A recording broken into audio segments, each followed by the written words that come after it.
News now of the missing Indian Air Force AN-32 aircraft. Vishnu Shom joining us on the phone line from the capital. Vishnu, the aircraft didn't have underwater distress beacons? Well, Amitabh, what we are now learning is that the aircraft, the AN-32, which went missing with 29 people on board, did not have what is called an underwater locator beacon. In other words, the device which would enable the ships and the submarines and the aircraft deployed to locate her to be able to get a precise fix of the location. What the aircraft did have were two emergency locator transmitters, devices which would actually send out distress signals once the aircraft actually touched the surface of the water. However, these would not function if the aircraft went under the water, which is very likely believed to be the case at this stage. Had there been an underwater locator beacon, then searchers would be able to get a very precise fix of within 1 nautical mile of where exactly the debris of the AN-32 presently rests, assuming that it rests underwater. What this will now also mean that the search process will be much more difficult.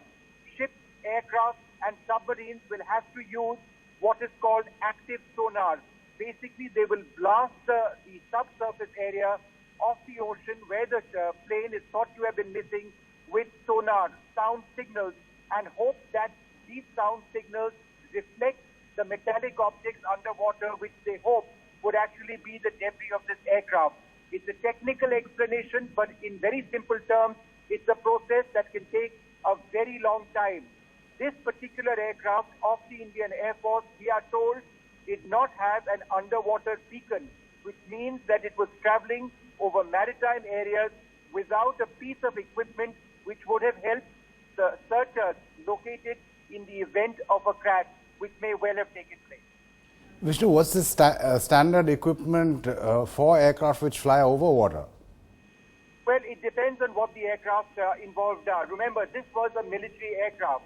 Now, modern civilian aircraft have ADSP systems. These are called ADSP systems. These are systems which on a constant basis, using the aircraft's own navigation systems, update ground controllers of the situation on board the aircraft. For example, in the case of the missing of the AF447, that was the Air France Airbus jetliner, which went missing off the coast of Brazil, it was ADSP data from the aircraft which actually allowed investigators on the ground and the Air France itself to know constantly that there was something very wrong with the aircraft. Eventually, it took them more than 2 years to find the debris of the aircraft underwater, again because the ELT did not give a precise location. But this particular system, ADSP, is something that has come into play now in civilian aircraft. There is, we are told, no requirement for military aircraft to have this system on board. So is it mandatory for aircraft which fly over water to have these underwater beacon locators? So it is not mandatory, as I understand it, for Indian Air Force aircraft. Obviously, they have their own set of rules and guidelines to have this particular system. However, I can tell you that there are naval aircraft and there are Coast Guard aircraft which operate with systems with underwater locator beacons which are designed to ensure that a specific fix, a specific location is available in the event of a crash.